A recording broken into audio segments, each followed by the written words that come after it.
सब कुछ विस्मरण हो जाए, प्रभु की याद में मगन हो जाए, ये बहुत कठिन बात है, पहली बात, ना? पर हम सब कुछ विस्मरण नहीं कर पाएँगे और हमें प्रभु की प्राप्ति हो जाए ऐसा कोई मार्ग, क्योंकि एक मार्ग है जिसमें सब कुछ विस्मृति हो जाए, केवल अखंड भगवद स्मृति, अन्य स्मृति जब स्मृति ही नहीं अन्य बची, तो सत्ता अन्य की क्या? ये है भगवत प्राप्ति का मार्ग। अब गृहस्थी में रह कर के, व्यवहार में रहकर, तो ये तो सर्वाणि कर्माणि मयि सन्न्यस्य मत्पराः। यहाँ हमें प्रधानतः भाव देखना है कि मैं प्रभु का हूँ। मानते हैं आप?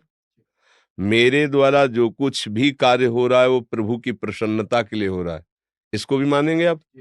हाँ, अब जो कार्य प्रभु की प्रसन्नता के लिए कर रहे हैं, वो वस्तु अर्पित कर दीजिए, वो क्रिया अर्पित कर दीजिए, यत् करोषि, जो भी कर रहे हैं। तो ये कर्म समर्पण से कर्म योग बन जाएगा और कर्म योग भगवत प्राप्ति करा देगा। तत्सुख भावना कर्मयोग से ही आती है, क्योंकि अखंड स्मृति तो एकांत सेवन करने वाला अभ्यासी कर सकता है। अब व्यवहार में जो उतरा हुआ है उसे बहुत से कार्य करने हैं, तो वो कैसे भगवत प्राप्ति करे? तो वो जो बहुत से कार्य कर रहा है, पहले ये स्वीकार करे कि मैं प्रभु का हूँ, इसमें कोई संशय नहीं, ये शास्त्र सम्मत बात है, क्योंकि मैं भगवान का अंश हूँ। भगवान स्वयं कहते हैं, ममैवांशो जीवलोके जीवभूता सनातन, हमारा सनातन संबंध श्री भगवान से है, हम उनके अंश हैं। तो हम हुए ना श्री भगवान के। भगवान मुझे कह रहे हैं कि तू मेरा है, ममैवांशो, मेरा अंश है। तो मुझे पलट कर बस यही स्वीकार करना है कि प्रभु मेरे हैं, मैं उनका हूं। ये बात स्वीकार पहली भगवत प्राप्ति के लिए ये स्वीकृति जोर की, मैं प्रभु का, प्रभु मेरे। अब दूसरी बात, जब मैं प्रभु का हूं तो सारी सृष्टि प्रभु की है। कोई भी कार्य ऐसा नहीं है जो प्रभु के द्वारा रचा न गया हो, जो प्रभु स्वयं न बने हो। बनने वाले वही, बनाने वाले वही, शास्त्र प्रमाणित। ये बात आपने सुनी है, समझिए। तो अब जो आप बर्ताव कर रहे हो, वो उन्हीं के आदेश का पालन करते हुए, चाहे वो व्यवहारिक हो, व्यापारिक हो, किसानी हो, सामाजिक हो, परमार्थिक हो, सब संपूर्ण सृष्टि में जिसके लिए जो आदेश है, जिसके लिए जो पद मिला है, जो कर्तव्य मिला है, वो अगर अपनी ईमानदारी से उस कर्तव्य का पालन करे और उसे भगवान को समर्पित कर दे, तो उसकी स्मृति जागृत हो जाएगी। इसका फल होगा स्मृति। बीच बीच में भगवान नाम स्मरण करता जाए और वो कर्म बड़ी एकाग्रता से करके, पवित्रता से करके, धर्म पूर्वक करके प्रभु को समर्पित कर दे, तो भगवत प्राप्ति हो जाएगी। कर्मयोग, ज्ञान योग, अष्टांग योग, भक्ति योग, इन सब का फल भगवत प्राप्ति है। पर ये पक्का ध्यान रहे कि अधर्म ना होने पावे। जैसे रसोई बनाकर प्रभु को समर्पित करना है, तो हम पवित्रता, स्वच्छता आदि की विशेष वृत्ति रखते हैं कि अरे भगवान को भोग लगाना है, दूर रहना। ऐसे ही हमारे द्वारा कोई पाप कर्म ना बन पाए, क्योंकि पाप कर्म बनेगा तो हम भगवान को समर्पित नहीं कर पाएंगे, फिर वो हमारे भगवत प्राप्ति में बाधा। तस्मात् शास्त्रम प्रमाणन्ते कार्याकार्यो व्यवस्थित हो, शास्त्र प्रमाणित कार्य हो और वो भगवद अर्पित हो और बीच बीच में भगवान नाम स्मरण करता जाए, तो निश्चित भगवत प्राप्ति हो जाएगी। अब इसमें बोलो क्या परेशान है? हम ये तो नहीं कह रहे कि आरती करो, पूजा करो, मंदिर जाओ। तुम सुबह ऑफिस जा रहे हो, तुम्हारा मंदिर है। तुम जो व्यवहार कर रहे हो वो तुम्हारी पूजा है।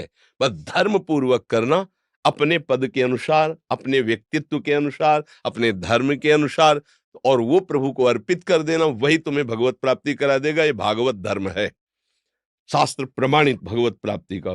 अब जितना बन सके नाम जप करो, व्यर्थ वाला समय फिर व्यर्थ में न दो। 24 घंटे में हर समय आप अपने कर्तव्य कर्म में ही नहीं रहते, कुछ समय आप अपने मनोरंजन में खर्चा करते हैं, जो व्यर्थ में जाता है। उस व्यर्थ के समय को यदि हम अध्यात्म में लगा दें और जो समय सेवा में लगाए वो समर्पित कर दें, बहुत बढ़िया महात्मा हो जाएगा अंदर से। वो सांसारिक वेशभूषा में महात्मा हो जाएगा। देखो, कुछ समय मनोरंजन में जो आप विविध प्रकार के लगाते हैं, उससे आपको क्या लाभ मिला अभी तक? समय बहुत कीमती है और उसे व्यर्थ में नष्ट नहीं करना चाहिए। जैसे कुछ लोग गेम खेलना है, या टीवी आदि के व्यर्थ की जो बातें देखनी, व्यर्थ का समय नष्ट कर, बहुत प्रकार से प्रपंच में व्यर्थ समय नष्ट किया। हम प्रार्थना करते हैं बस वो व्यर्थ करने वाले समय को दे दो। उस समय आप चलते फिरते उठते बैठते आपका मन बैठ कर ना लगे तो आप टहलते हुए जैसे बने माला से काउंटर से आप नाम गणना करके जपिए, जिससे आपकी रुचि बढ़े। आज 10,000 नाम जप किया, आज 11,000 नाम जप किया, वो खाली समय में आप देख लो कितना आनंद आएगा। बहुत समय अपने लोग बर्बाद करते हैं, बोले चलो मनोरंजन करते हैं नाना प्रकार की व्यर्थ की चेष्टाओं से, हम उस मनोरंजन को कहते हैं। ये मनोरंजन अनंत जन्मों से करते चले आए, कभी नहीं हुआ। सच्चा मन का रंजन भगवान से होगा।